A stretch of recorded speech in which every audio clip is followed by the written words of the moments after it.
everyone, it's Rachel, and today I am giving you a very belated March book review for Mistborn by Brandon Sanderson. It's the first book in a trilogy, I believe, and yeah, this one took, as you can tell, a while to get through. So I'm just going to give some thoughts, general overall thoughts on this. I'm going to try to keep it short and sweet. Overall, it was a good book. It is in the genre that I like.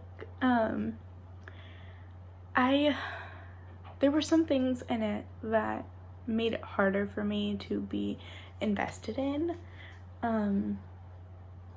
Some of the writing styles are a little repetitive, and especially in the beginning, I felt like the first 11 pages I was just reading the same sentiment over and over again, and I was like, oh my god, get to the point.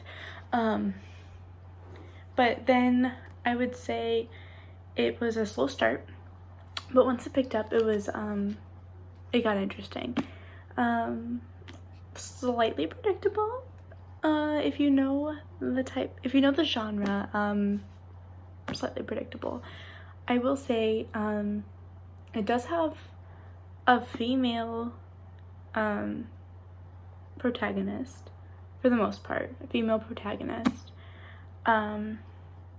It kind of switches between female and male for the characters. I did have some problems with the female character. Some of her character traits I didn't fully buy, and some of them just got annoying after a while. Like, she isn't supposed to be very trusting, and that's fine, but some of it drug on, and that got a little irritating to read the same sentiment over and over. And she always, I don't know, maybe it was I didn't want to read her thoughts so much. I think the biggest writing issue that I took with this book, not the whole thing, it was just like certain parts of it, was show don't tell. The concept of show don't tell, and a lot of things were explicitly told. And yeah, that all being said, I did enjoy this book, and Zach has the other books in the trilogy, and I will probably be reading those at some point, just to finish it out, because it was good. It took me a long time to get through. Part of that was just time.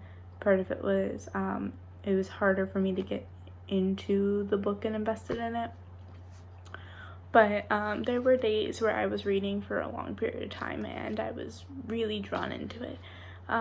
So yeah, I would say on 1 out of 10, I'd probably give it a 7 or an 8. Like, it is a good book. It's just a little longer of a read for me.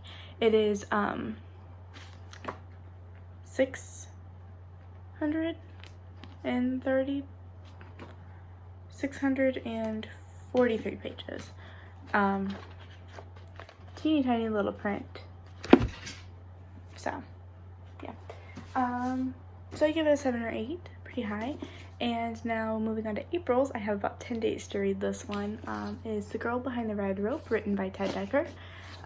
So be on the lookout for a review of this at the end of the month. Thank you so much for watching, and I'll see you in another video. Bye!